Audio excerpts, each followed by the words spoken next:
Ladies and gentlemen, good day and welcome to the Q2 and H1FY26 earnings conference call of PRINCEPIPE and Fittings Limited, hosted by MUFG in time. As a reminder, all participant lines will be in the listen-only mode, and there will be an opportunity for you to ask questions after the presentation concludes.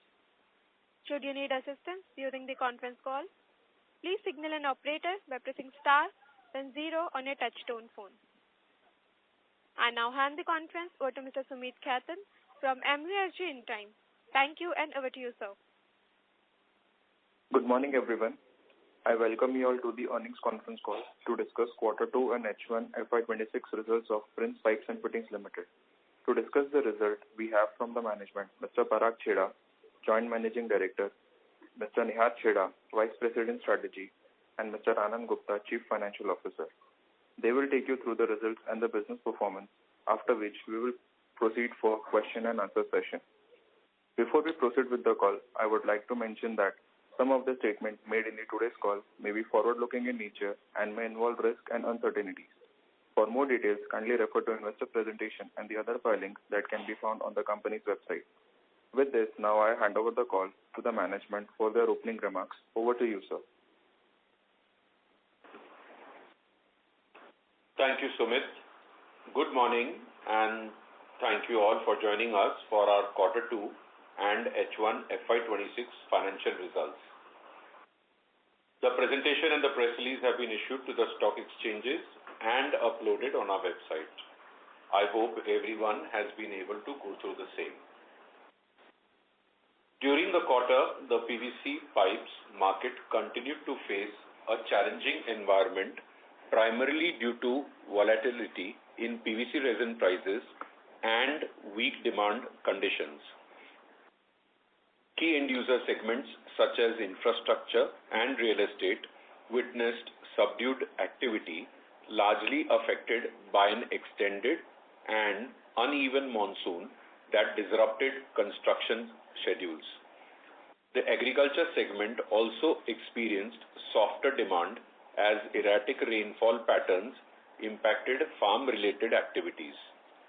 These factors collectively weighed on overall market sentiments and consumption momentum. Adding to these challenges, the delay in the implementation of the anti-dumping duty created a degree of uncertainty amongst the channel partners, exerting further pressure on domestic PVC prices. Despite these industry-wide headwinds, our focus remained steadfast on driving operational efficiencies, optimizing costs, and implementing targeted market initiatives. We believe these actions will enable us to remain agile and resilient as we navigate the current cycle. We continue to maintain a clear strategic focus on strengthening operational resilience and advancing our long-term growth priorities. Consistent efforts to enhance brand presence, build deeper partnerships with channel associates, and drive impactful marketing initiatives are delivering encouraging results. These initiatives are translating into healthy, volume-driven growth across key regions while reinforcing customer confidence and creating a solid platform for sustainable future performance.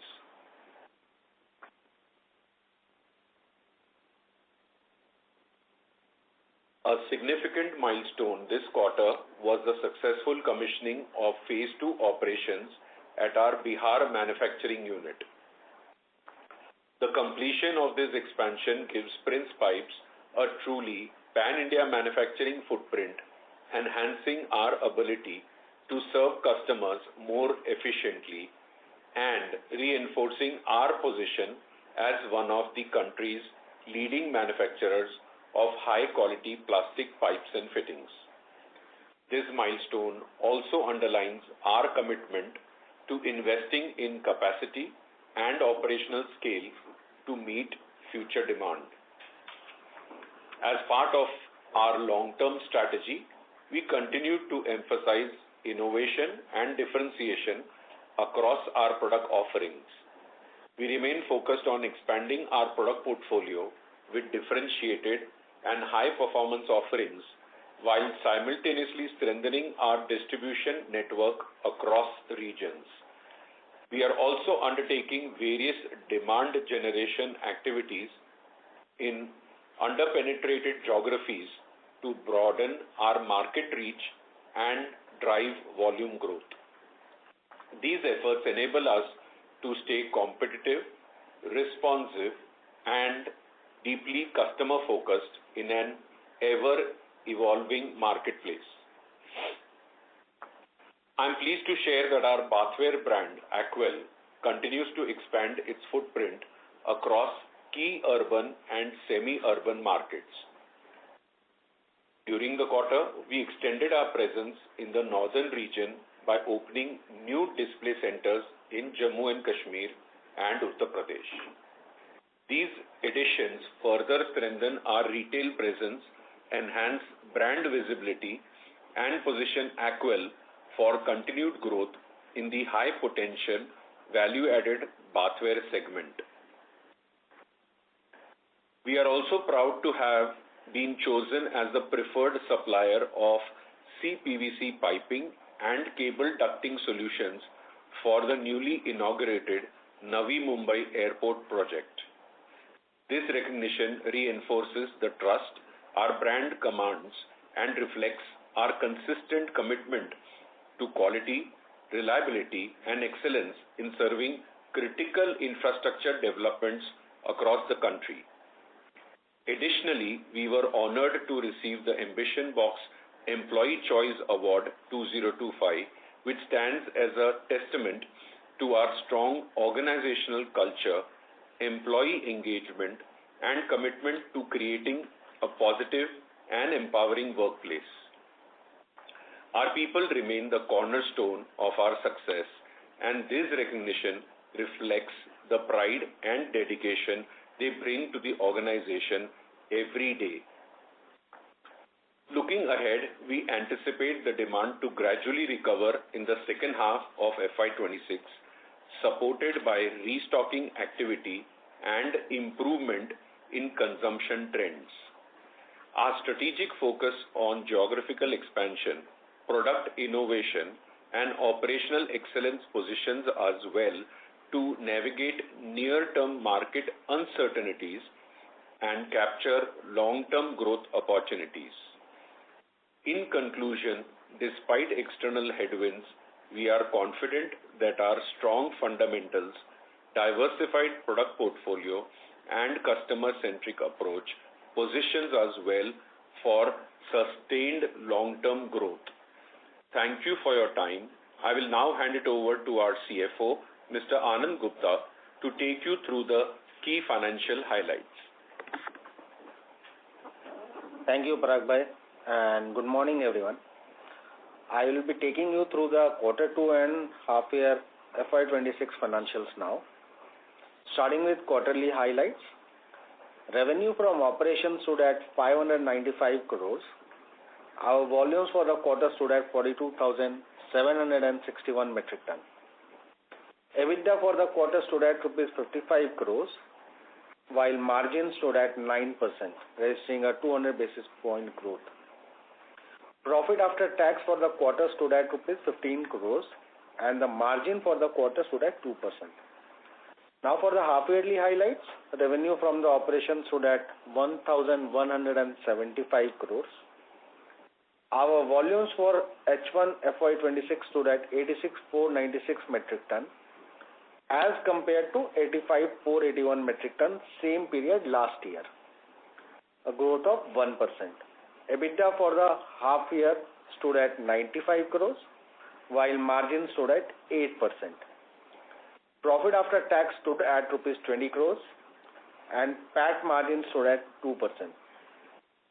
Our working capital days for H1 FY26 stood at 85 days as compared to 93 days same period last year.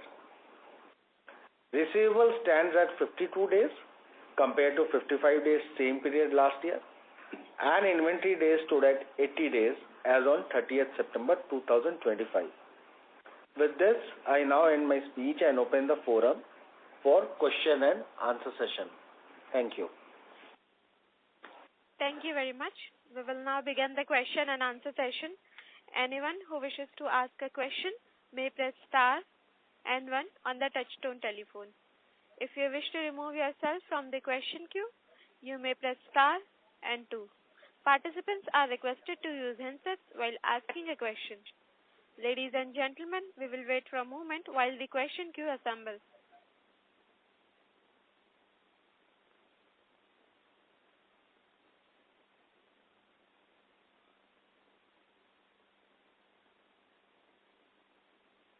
The first question is from the line of Shravan Shah from Daulat Capital. Please go ahead. Hi, thank you for the opportunity. A couple of questions. So, sir, first on the volume front, so obviously this quarter and in 1H also, the volume growth is very, very muted if I have to compare with the top two players, Supreme and the Astral. So just wanted, and previously last time we have said that we are looking at kind of a high single digit to low double digit kind of a growth in FY26. So just wanted to understand in the second half now, given 1.2% kind of a growth in 1H on the volume front, how one can look at, because if we want to achieve that 9% kind of a growth for full year, then we need a more than 16% growth in the second half. So, and similarly also, if you can add also till now, October and till 10th November, how is the demand? Yeah, so I think, thank you for your question. I think I will answer this question in two parts. You are right that a couple of players have grown faster than us in the first 6 months, but it's still important to see this performance in the context of industry growth. If you see in the September quarter, if you check the overall PVC growth in India is still a degrowth, kind of a 9% degrowth we have seen in the PVC consumption in the September quarter. So in the context of that, we have still held on to volumes and kept our market share intact, because industry is going through a very challenging time. So even if you look at the commentary across the value chain, it has been a very challenging demand environment because of multiple reasons like extended monsoons and credit challenges, especially in the infrastructure space. So in that context, we have still been able to hold on to volumes, but definitely we hold ourselves to a higher standard, and we are putting up capacity in a way in which that we should be growing at a faster pace than what we are, and I would still maintain that we will post a growth of our initial guidance for the entire financial year. Kind of a high single digit volume growth is still possible for the year, despite the first half being flattish kind of a growth. So just to further add, so till now in October and 10th November, in terms of how is the demand? So I think there's some background noise and request you to mute. Typically, October being a festive month, demand is usually muted. In November, we have seen pick up compared to what it was in October, and with the duty announcement which is imminent in November, I think we should see a good second half of the quarter. So I will stick to my guidance that the full financial year, FY26, we should still aspire for high single digit kind of volume growth. Great. And then just to add, let's say if the ADD, which is likely as you highlighted, if it comes, so I think, correct me if I'm wrong, the deadline is 14th of November, and whenever the deadline is, if it comes, do we see 5-6 odd rupees kind of a price hike, and if so, will it be happening so fast in 10, 15, 20 days, so that can lead to a kind of a channel inventory filling up, which is seems to be lower than the normal. Yeah. So see, I will not speculate on the impact in terms of rupees per kg. You are right. I think I do see a 5 to 6 rupee kind of an upside, but I will not speculate whether it will happen in one shot or over a couple of weeks. I think what is more important than the extent of the increase is the sentiment. As you are aware, we are in a distribution-driven industry where pricing sentiment is very important for the behavior of the distributors to restock or destock. So given that the duty is imminent, we have already seen some improvement in November compared to October. And once this duty is announced, we should see a improvement in sentiment. So I am not looking at a one-time kind of a restocking benefit. I think is okay, but I will not focus on that much. Mainly, there will be a complete change in the sentiment, so we will not see a hesitation from distributors to destock, which is not a one-time phenomena. See, those things will keep happening in our industry, but at least that once that sentiment will change, the primary volume growth will be more directly reflective of the actual demand, which I still believe is going to be strong going forward. Great. And now, sir, on the margin front, so obviously this quarter we have done a better 9.3% EBITDA margin, and for full 1H 8.1%. So we were looking at kind of H2 would be a better, and given as you are highlighting the volume growth will be there, so positive operating leverage should also play. But in terms of will be achieving kind of a 12% kind of a EBITDA margin by fourth quarter? I think by fourth quarter you are right. No, margins will normalize to our kind of a double-digit EBITDA margin from fourth quarter onwards. So rather than looking forward on the margins, let me dissect why margin performance has been better in September quarter. It has been a function of two things. One is a better product mix. We have grown more in the value-added segments, and PVC, we have not grown as much. So the product mix has been favorable. CPVC, we have seen good volume growth across pan-India. And we have done a few cost optimization drives internally as well. So as a result of product mix improvement and cost optimization, we have seen a better margin performance. It's still not normalized. You are right. Going forward, because better volume growth will lead to better cost absorption, which will also then improve operating margins by the fourth quarter. And then from FY27, that kind of a EBITDA margin, 12% kind of a here and there, 50 bps here and there is fine, but that kind of a margin is doable. Yes, I agree. It is doable, and we have added capacity aggressively. So our focus going forward is on expanding markets hand in hand with the capacity additions. So we will look at the mix of market share and profitability. We are already doing that, and we are going to do that more aggressively. And with this kind of a capacity improvement and improvement in the sentiment of the market, I think next financial year should be strong performance on volumes and margins both. Internally, we are optimistic. Last two things to clarify. Now the Bihar capacity, so as per PPT, page 5, it mentions 65,380, but just to clarify, what's the actual now the capacity? Shravan, there is a background noise from your side. Please rejoin the queue. Okay. Yeah, thank you. The next question is from the line of Sneha Talreja from Nuvama Wealth. Please go ahead. Hey, good morning, team. Couple of questions from my end. You all said that industry growth for September quarter ending was -9%. Could you give the same number for the first 6 months? And that's related to PVC, right? What could be the growth in case there is any number for CPVC business at an industry level? I think CPVC, Sneha, as you are aware, PVC is, of course, industry number is important. But for CPVC, as you know, top 4 players we are enjoying maybe 70-80% kind of market share. So I think there is no published data as such, but I think you can make a correlation basis how the top 4 of us have performed. So PVC of course has done better than CPVC has done better than PVC. Because PVC we have seen this kind of a muted sentiment on account of falling prices. CPVC has done better off, and I think that to answer your question, the performance of the top 4 players is more reflective.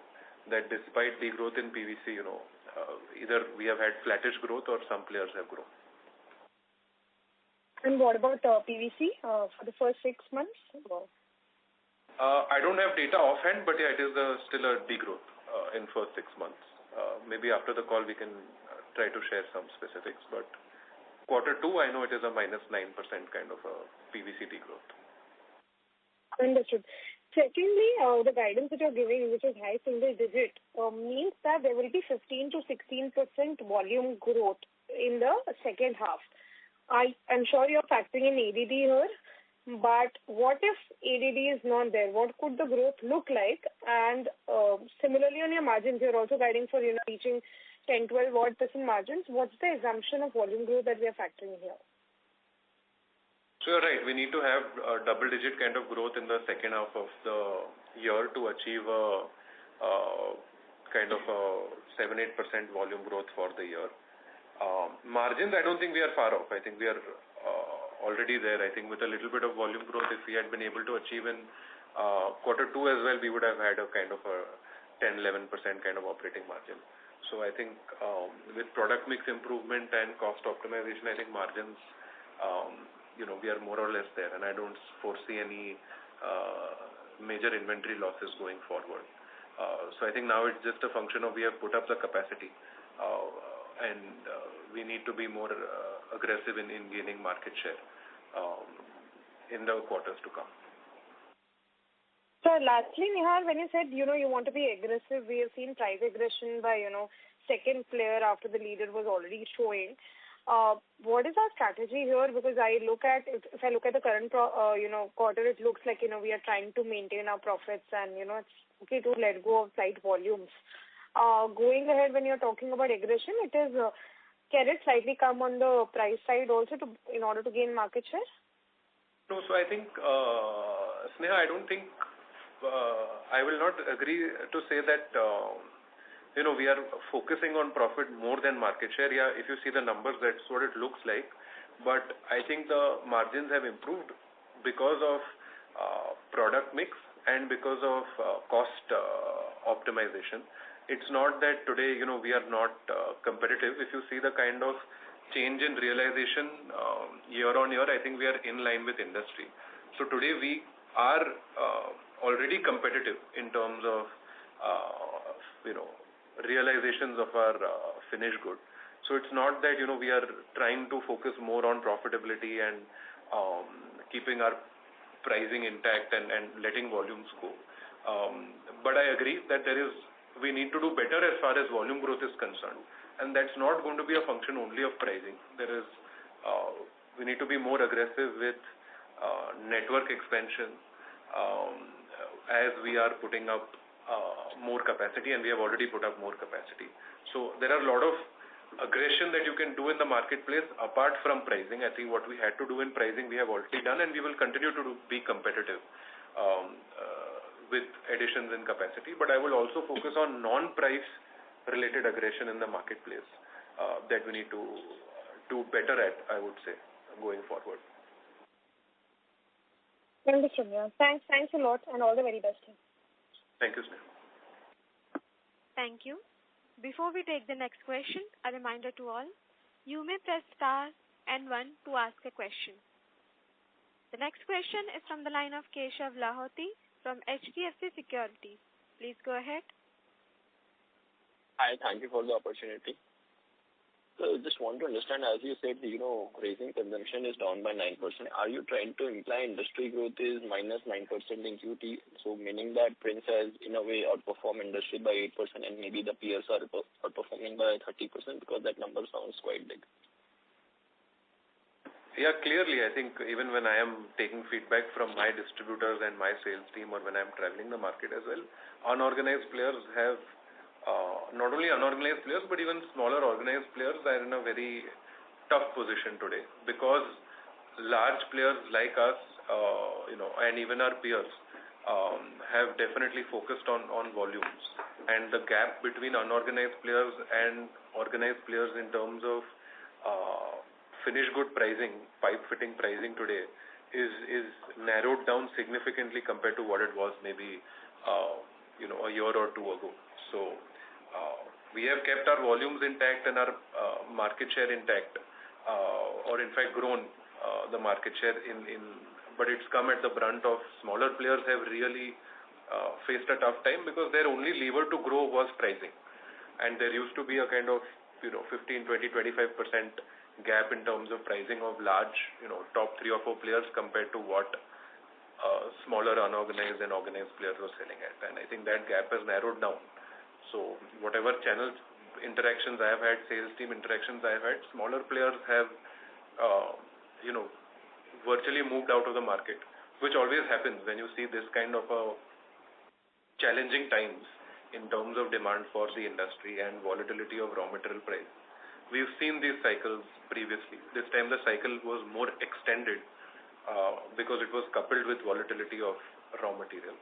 So this is not just numbers. This is, I'm talking on ground, actual market feel. Understood. Got it. That is good to hear. Secondly, this Bihar plant got commissioning which month, and how will the depreciation run rate going forward? So, in H2, as we had informed at the end of the financial year FY25, that by H1, we will complete all the major machines which were scheduled to be delivered at the plant. Now it is complete, and that is why when you will see the sequential FY25, Q1 FY26 and Q2 FY26 numbers, 65,000 is something the capacity which we have added, and it has completed in first week of September, to be specific, and now it is the depreciation is getting fully charged. Means depreciation was getting charged for the remaining what we had already installed up to 31st March 2025, but now it has completed, and now depreciation is getting charged on the whole asset. What was the quarterly run rate for Bihar in Q3 depreciation, and secondly, what was the overall capex, whatever 240 crore Bihar we were around that benchmark? Yeah, so it has been completed. Around 240 odd crores has been invested over there, and specifically Bihar's Q2 depreciation, I'll come back to you. I do not have hands-on specific that number, but I'll come back to you. My question is Q3 onwards, what would be the depreciation for the company, considering now Bihar has commissioned, so depreciation is what that number will look like? It will be in the range of 30 to 32 crores on a quarter basis. Got it. Understood. And what was the ad spend for this quarter? It was around 15 crores for this quarter, for this half year. So 6 months we have spent around 1.2% of our sales number. Okay. The reason I'm asking this question because you have budgeted 2% ad spend for this year, so means the second half would be 2.5%, almost will be doubling. So which will have some compression in the margin. Is this a fair understanding? No, I think we have to be dynamic. We are going to see it as a function of growth, and given the pressures and the challenging demand environment in the first 6 months, we were conservative on branding. And when sentiment improves and volume growth improves, we will be dynamic. And then we have seen in the past that in good times we have gone above 2% as well. In certain quarters we have gone to 2.5%, 3.5% as well, and we have been opportunistic with the branding. So branding is also a certain part of it is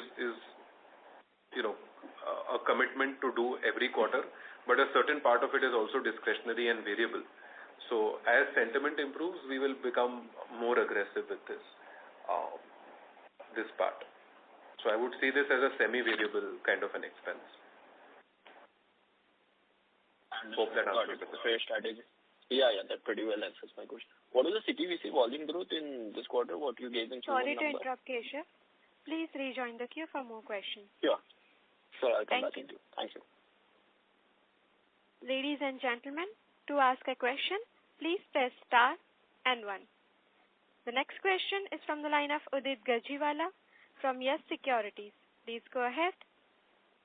Yeah, good afternoon, team. Thank you for taking my question. So, sir, firstly, the one thing you mentioned of gaining market share, but clearly versus the listed peers, there is still a bit of underperformance. And with the steps that you mentioned to a participant a couple of questions back, X of pricing, there are other strategies as well, but that will still come at a cost. So, again, if the volume growth comes up, do we expect some margins to be under pressure? Is that a fair understanding? I agree that your focus is on both, but given the tepid environment, can we see that also occurring? For volume growth, you may have to compromise on margins or vice versa. So, see, there are certain players who have grown, I agree, and there are certain players who have degrown also, while we have been flat. Overall industry has degrown. So in that context, I was saying that market share has remained intact, or volumes have remained intact. I think, today we are competitive as far as finished good pricing is concerned. So it's not like we have become outpriced in the market. And end of the day, what is important to see is we are not a kind of industry where I have to focus either on volume growth or on profitability. Both go hand in hand. The way my cost structure is, it is mostly fixed or partly semi-variable.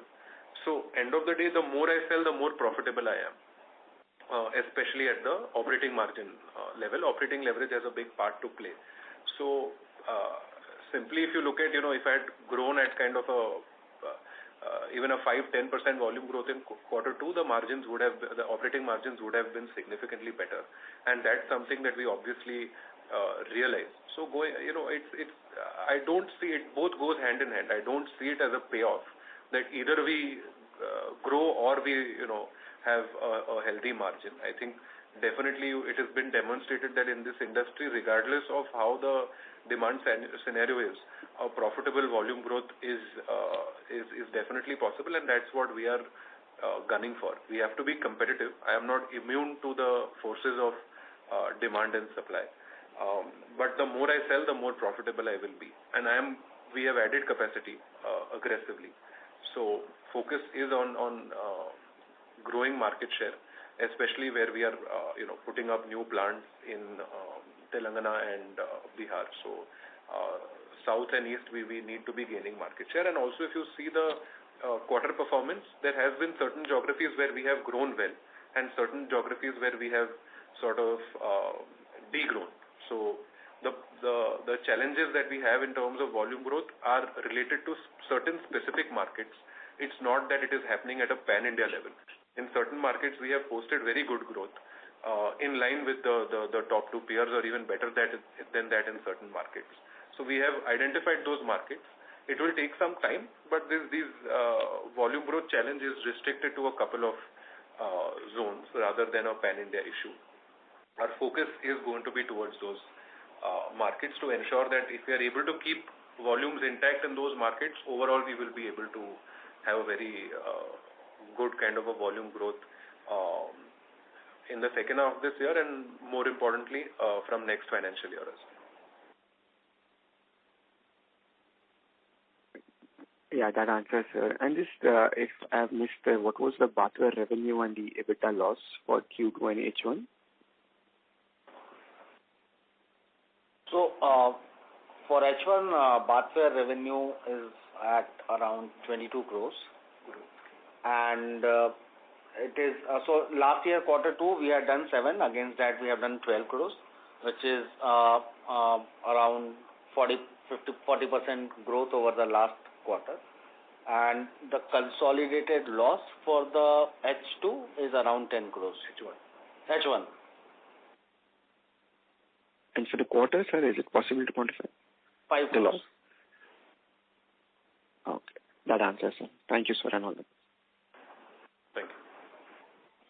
Thank you. Ladies and gentlemen, you may press star and 1 to ask a question. The next question is from the line of Aditya Vora from Soham Asset Managers. Please go ahead. Hello. Yeah, thank you for the opportunity and congratulations on a good set of numbers despite challenging times. So I had two questions. One is more of a generic question. Is it fair to assume that the industry has kind of bottomed out and the worst is over? And this comes from the fact that you've been guiding that the second half is going to have a 15-16% volume growth for Prince. So is it fair to assume, and since you've seen many cycles, and this was particularly an elongated one, so where are we in terms of the cycle, in terms of the piping industry? So I think prices have bottomed out, and with the duty coming in, the sentiment will improve. So I'm not looking at the inventory gain or loss, but I'm just looking at improvement in the sentiment, which is a structural thing. It's not a one-off, where dealers will not hesitate from keeping inventory going forward. So I'm not looking at the one-off restocking or one-off inventory gains. I think that's part and parcel of the cycle, and we are not focusing on that. But overall, distributors will not hesitate from keeping inventory, which they have been for the past 1 year. So that is the first point, which I think that structural improvement we should see with the duty coming in this quarter. I think from fourth quarter onwards, there should be a healthier operational performance for Prince. And what has happened as a silver lining in these 12 months, there has been a further acceleration of consolidation. So smaller players have really, faced a challenge in this kind of a market. And this is not only, I'm not just going by growth numbers or any commentary, but this is, I'm talking actual feedback from the ground level when I interact with our channel partners and our sales team, that unorganized players have eroded, and it has been a significant shift from the smaller players to the larger players, which is why even in this kind of a challenging demand environment, one thing is, all the commentary coming across is there is a challenge in the industry. But the good part is that the larger players, we have been holding on to volumes or growing our volumes because the smaller players are facing a challenge, and we are decentralizing our manufacturing footprint aggressively. So with that, especially from next financial year onwards, I do expect healthy operational performance. Right. And secondly, in terms of overcapacity, do we see overcapacity? When do we see overcapacity getting corrected? Because currently the utilization levels are not very healthy in the industry. But going forward, when demand picks up, is it say FY27, or when do we see overcapacity being corrected? I would like to zoom out a little bit. I'll come to your question, but before that, I would like to give some context, because this is something that I have thought about a lot. If you look at the past 4 decades of Prince's growth journey as well, one of the things that I think has been key to our growth has been the ability to put up capacity well in advance of any uptrend of demand. See, no one can predict. Even as a promoter, I cannot exactly predict when demand will improve. But it's very important that when that upcycle in demand comes, we have that capacity in place. There have been times where there have been upcycles in demand, and we just did not have the capacity to cater to that demand. If you look at 2019, 2020, those kind of years where we saw very good growth, but the growth could have been much better if we had additional capacity. So today it looks like, okay, we have overall very high capacity and a low utilization, because a large part of our capacity has been put up over the past 3-4 years. But I think if you zoom out, it's that ability to have that risk appetite to put up those capacities in different geographies well in advance, because we have the luxury of a strong balance sheet to be able to do that. I think when that upcycle in demand comes, these kind of moves really pay off. So that is the first part of my answer. And secondly, if you see, I think sentiment has already started to improve. And I think going forward, from fourth quarter onwards, you should see a normalization in volume growth and in margins. Sure. Thank you. That really helps. Thank you. Thank you. Anyone who wishes to ask a question may press star and 1. The next question is from the line of Kunjan Shah from Molecule Ventures. Please go ahead. Hello, sir. Thanks for the opportunity. My first question pertains to, as you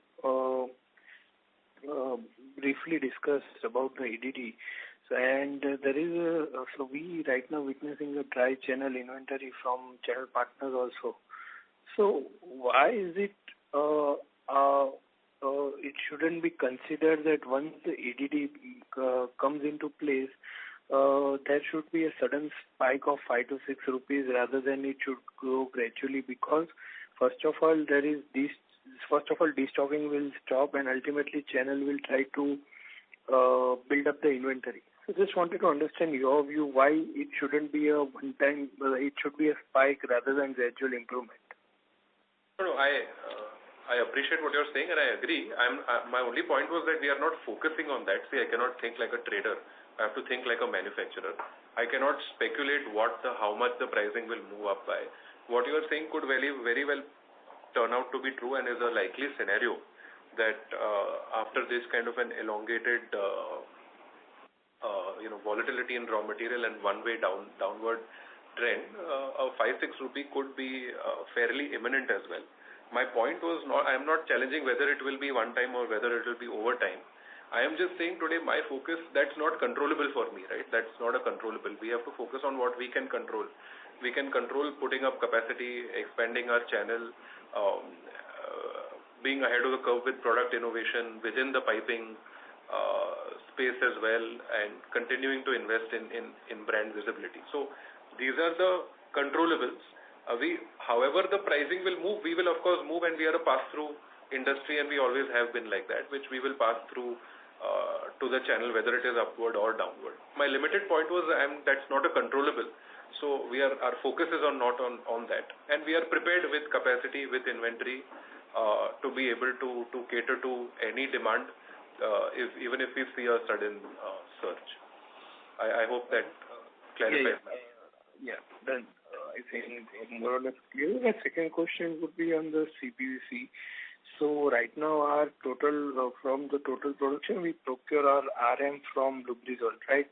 So whenever like recently we have expanded the capacity, do you still planning to procure from Lubrizol only for 100% procurement for RM, or we will be thinking for the second supplier as well? So going forward, thank you for the question. We will be, looking at the demand-supply scenario. Obviously, supply of CPVC is increasing locally, which is very good for the industry. And I see over the next 5 years, there will be a very strong CPVC growth at an industry level. And being one of the largest CPVC pipe manufacturers, we do see ourselves not only participating in this growth, but leading the growth. So we are diversifying our base of sourcing CPVC raw material, and we have also launched our own brand of CPVC going forward. So that is going to be one change going forward as far as our CPVC strategy is concerned, which is very much in line with the changing dynamics of the CPVC industry. Got it, sir. That is from my side. Thank you so much. Thank you. Ladies and gentlemen, in order to ensure that the management will be able to address questions from all the participants, kindly limit your questions to 2 per participant. Should you have a follow-up question, please rejoin the queue. The next question is from the line of Akash Shah from UTI Mutual Fund. Please go ahead. Am I audible, sir? Yes. Hello. Please go ahead. Sir, thank you. Thank you so much for the opportunity. Sir, the question was, demand improvement is a sort of external variable, but if we were to check, sir, basically wanted to understand any changes that we are making in our sales team, or any changes in distributors, or any changes in management team's structure, or any gaps in the management team that has been plugged. Sir, so internally, any key changes that we are doing to try and improve the volume growth of the company? Yeah, I think we have strengthened our sales team at the foot soldier level, as in feet on street, and at the regional head level. So we have strengthened our team, gotten a lot of experienced people. We already have a strong core team, and as we grow and add capacity, we have further strengthened our team. And as far as distribution is concerned, I think we are looking at some few particular geographies which we have identified over the past quarter, where we need to aggressively add channel partners. So in those territories, obviously we try to expand our network across pan-India, but few states that we have identified where we need to strengthen the network, which I think will take a couple of quarters. So by March, I think we will be expanding distribution footprint in those focus states. This cannot happen overnight, but in a couple of quarters' time, we will be going through a network expansion drive in a few states that we have identified internally, where the focus will be more than what it is at a pan-India level. Sure. And also, sir, wanted to check by when do we expect the bathware business to break even?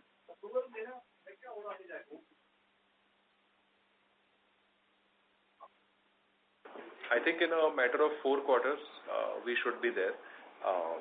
This revenue that you see is mainly coming only from 2 zones, north and west. South and east, we have just put up the team in these first 6 months. So channel is being built. So essentially, this number of 12 crores in the second quarter has come in only from north and west. So once the pan-India revenue starts trickling in, the loss will significantly decrease, and then eventually in 4 quarters the bathware business will be independent of the piping business. Sure, sir. Thank you. And just this last bit, sir, sorry, how is our Prakash? pricing? Sorry. Please rejoin the queue for more questions. Thank you. Sure. The next question is from the line of Utkarsh Nopani from BOB Capital. Please go ahead. Hi, good afternoon, sir. So just wanted to know, if you can provide some color how the demand is shaping up in the retail side of the business and the project side for the plumbing pipe division. And what is the share of our project business at the moment, and where do we see this share to shape up over the next 1 to 2 year period? So I think private projects continue to do well. Of course, we will have up and down quarters in real estate, but I think structurally, over, at least if I can speak on a next 3-year horizon, I do see the private sector projects doing really well. Where, previously our share of projects used to be around 15% and 85% was the retail distribution segment. I think this today would be around 25% is projects, and around 70-odd% comes from retail and distribution. Going forward, if I have to project, I will not talk in terms of contribution, because we have to still grow on retail distribution as well. So the way I would see it is the growth has to be higher in the project space. So we should definitely be having year on year, we should be growing at kind of 20-25% in the project space, so that overall as a company we are able to have double-digit growth. And in the project space, while we have done well, I'm still not happy with where we are in terms of our market share in projects, and we have a long way to go. So we have tried to reduce the gap between the top 2 players and us in projects, but still we have a long way to go over the next 3 years. Okay. And so if you can also provide some color on the retail side, because our sense was that the retail side of the business is struggling the most. So if you can provide some sense of, are you seeing any pickup in demand on the retail front? So see, retail is a function also of the stocking behavior, right? So in distribution, in projects, while it is routed through the distributor, credit risk is not taken on our books. It's not connected to the pricing cycle of PVC, because project is going to need piping at the right time. But when it comes to distribution and retail, there is primary volumes are not always reflective of end product demand because of restocking or destocking behavior that is done by the channel partners. Overall, once this the duty is in place, I think sentiment will improve, and primary volume growth will be more reflective of end product demand. Okay. So my second question is on the CPVC portfolio. So our understanding was that domestic CPVC pipe was growing at. Sorry to interrupt, Utkarsh. Please rejoin the queue for more questions. We have other participants waiting for their turn. Okay. Thank you. The next question is from the line of Ronald Sioni from ICICI Securities. Please go ahead. Yeah, thank you, sir, for the opportunity, and congratulations on good set of numbers, especially on the margin front. My question was on the demand side, like Jal Jeevan Mission, we are hearing a lot of difficulties it is going through, and it may continue and it may not materially contribute to the demand. Affordable housing has been weak, and so a little bit your outlook on these segments. And although the government is making efforts to revive affordable housing, but what kind of affordable housing share do we have? And whether Jal Jeevan Mission would be like this, and it may not contribute meaningfully this year and next year or year onwards. And your overall, if you can give some guidance on 27, 28 in terms of volumes and margins. Yeah, thank you. Yeah, thank you. I think Jal Jeevan Mission has never been a big part of our volumes to begin with. We have stayed away from the government business because of extended credit cycles. And for our existing business itself, we are on a drive to reduce our receivables and improve the quality of our sales. So it is counterproductive to then focus on government sales where credit cycles are extremely elongated. So we have done whatever we can in government through our distributors to a limited extent. So any slowness in the Jal Jeevan Mission is not really impacting the performance of Princepipes. As far as affordable housing is concerned, I think it's different geographies are behaving differently. The good part is I think private projects are doing well. So I think like the pipe industry, even real estate has seen its fair share of consolidation. So large players, branded players, continue to do well.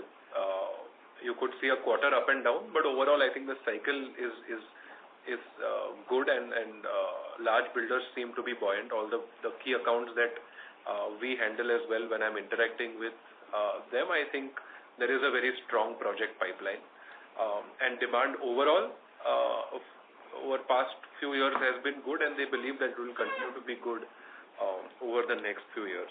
So I am optimistic that both retail distribution, plumbing, agri, and private projects will continue to do well, and that is reflective in the kind of capacity addition that we are doing and putting our money where our mouth is. What's the outlook on 27, 28? I mean, we will have a positive base impact in the next couple of years, because past couple of years growth has been muted for the industry. So I think over 27 and 28, I think we should see good growth at an industry level, and we will be a major beneficiary of that. And with now decentralizing of our manufacturing footprints, we will be able to sort of drive this growth even in newer geographies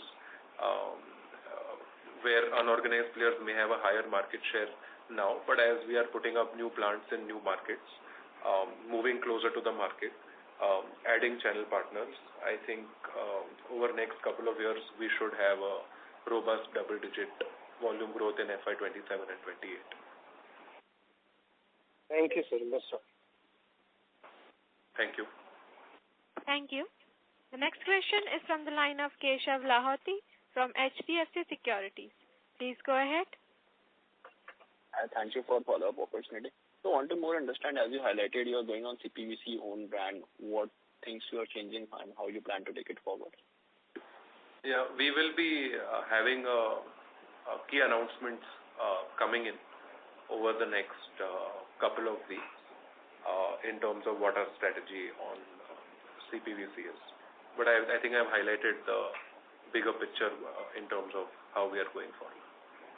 And CPVC will continue to be the key driver of growth for the industry and for Prince as well. So have I understood correct? It means no tie-up with Lubrizol, you're getting in your own sort of CPVC brand which will just have the PRINCEPIPE mentioned over pipes? See, we have to be, you are right, we are in line with the industry. As supply is improving, we have to look at cost efficiencies, especially to be competitive with the top two peers. And as CPVC demand has grown, the price sensitivity in CPVC has become higher for the channel partners and at the end product level. So we have started our own brand in CPVC. So hope that answers it. Yeah, that pretty well answers my question. One last question from my side. It is fair to assume there was no inventory loss or gain for this quarter? Yes. Okay. Thank you. That's it. Thank you. Thank you. The next question is from the line of Akash Shah from UTI Mutual Fund. Please go ahead. Sir, thank you for this opportunity. Sir, just wanted to check once. Sir, how would our pricing be different versus top players in different markets? Like product? Yeah, so there are plumbing, agri, drainage. There are three main categories. And pan-India, there is a slight variation in pricing for all players. But today, if I have to talk as a thumb rule, pan-India across plumbing, agri, and drainage, we are competitive, and our pricing is in the same range as what it is for our two or three peers. There could be a slight variation from market to market depending on each market has a different dynamic. But yeah, we are in line with the peers. Okay. Thank you. Thank you. The next question is from the line of Shravan Shah from Dolat Capital. Please go ahead. Sir, capex for 1H we have already done in terms of cash flow 124 crores. So for full year, how much, and going forward, as you are highlighting that we will not shy away in terms of adding capacity. So how one can look at capex for 27, 28? So I'll answer the second part, and then the first part Anand will come to. I think we have just gone through a major cycle of capex and putting up very large capacity in Telangana and then in Begusarai in Bihar. So I don't foresee any major capacity addition for existing product line in FY27. There could be some expansions that we do in new products in piping specifically, where we are focusing on a few value-added products which we will be launching in the fourth quarter and the first quarter of next year. We have a couple of new product launches coming up where gross margins are going to be better, which will help our product mix in the medium term. But for our existing PVC and CPVC, I think we have done a major capacity addition. And to further highlight, not only in Telangana and Begusarai, but we have done debottlenecking at existing facilities as well. So from a capacity addition point of view, FY27 will be low. And for the H2, for the H1, what we have done is 70-50 is the ratio of our capex, 70 Bihar and 50 operational plant. So H2 will be, the operational plant will be at the same level of 50 to 60 crores, and we have a committed liability of Acwell, which will come as 45 to 50. So 110 is something what we are expecting as a cash flow for H2. That includes Acwell as well. Okay, got it. And lastly, in terms of bathware, when we say over 4 quarters will have a break-even, so that is Q2FY27. So currently, 12 crore run rate, where it can reach so that we are looking at a kind of a break-even. So we need to achieve 25 to 30 crores of sales per quarter. So that do we see in the second half where can this 12 crore can reach, and in the 1Q and 2Q of FY27 are we kind of... Sorry to interrupt. Please rejoin the queue. Yeah, I was just completing that. So just wanted to check that by 1Q and 2Q on an average of next year, FY27, we should be having a kind of a 25 CR kind of a quarterly run rate, so that we should be able to have a break-even. No, so like I said, we will break even in 4 quarters. Right now we have started with North and West. South and East revenue will start coming in by 4th quarter. So I think 3rd quarter will be in line with the 2nd quarter. And structurally then from 4th quarter onwards you will see revenue coming in from other zones, and as well as North and West also we have a expanding in terms of adding new distributors in many districts, and we have a very strong project pipeline also. A lot of 8 developers who are today using PRINCEPIPes, we are servicing them with Acwell. So with new distributors coming in, strong project pipeline and geographical expansion to South and East, I think from 4th quarter onwards you will see structural improvements in revenue, which eventually from September quarter you will see a kind of a break-even in numbers.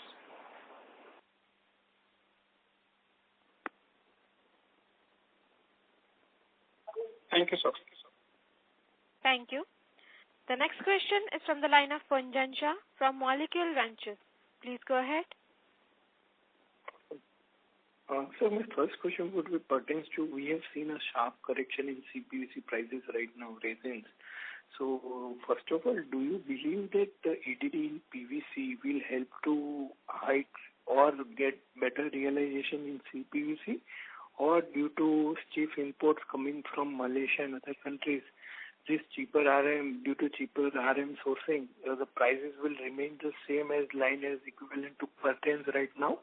So what's your view on that part?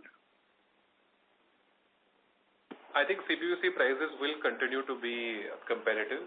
You're right, PVC prices will firm up, but I don't think that will have any impact on major impact on CPVC. I think and I don't see a further correction in CPVC prices as well. I foresee a stable CPVC pricing. And if you see over past sort of 5-10 years, CPVC prices are not very volatile. In 1 year, maybe prices change 2 or 3 times.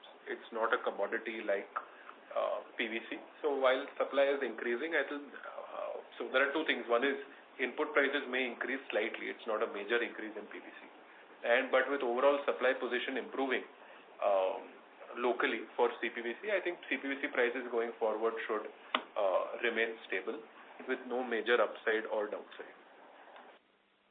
Got it. Thank you so much. Thank you. The next question is from the line of Sukrit D. Patil from Eyesight Fintrade Private Limited. Please go ahead.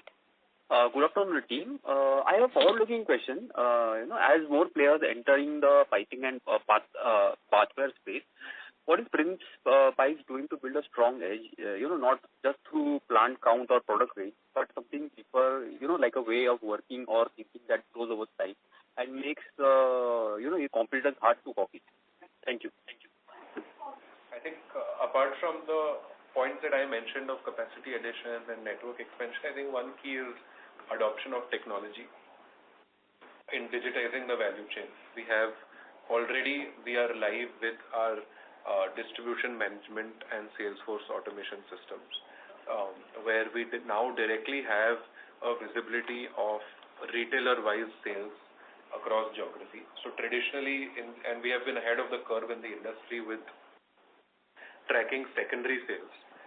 So today we have a very strong retailer base of retailers who have been using PRINCEPIPE since 4 decades now. But we now have a complete visibility of retailer sales, which ensures that we have more control on the market, more visibility on how each market is moving. And with that we have also invested in Salesforce automation, through which we are able to improve productivity of our sales executives, our feet on street, and track that productivity to ensure that the sales team is accountable for increasing not only primary distribution network, but eventually what is important is increasing our secondary footprint in terms of adding new retailers for our channel partners, which ensures that the growth is more sustainable and it is not only driven by pricing but also driven by brand. So along with investments in the brand, we have also made investments in technology. These investments we've made over the past couple of years, which now are playing out. We are also able to directly give schemes to our retailers, directly from the company to the retailer, which strengthens our control over the market and ensuring that the penetration for our products increase in a more sustainable manner. So to answer your question, adoption of technology for distributor management systems and Salesforce automation, being ahead of the curve compared to the industry, this is one more sort of lever for growth apart from the ones that I mentioned in the previous questions. Thanks for the guidance, and I wish the entire team best of luck for Q3. Thank you. Thank you. Ladies and gentlemen, this was the last question for today. I now hand the conference over to the management for closing comments. Thank you, everyone. Thank you. Thank you.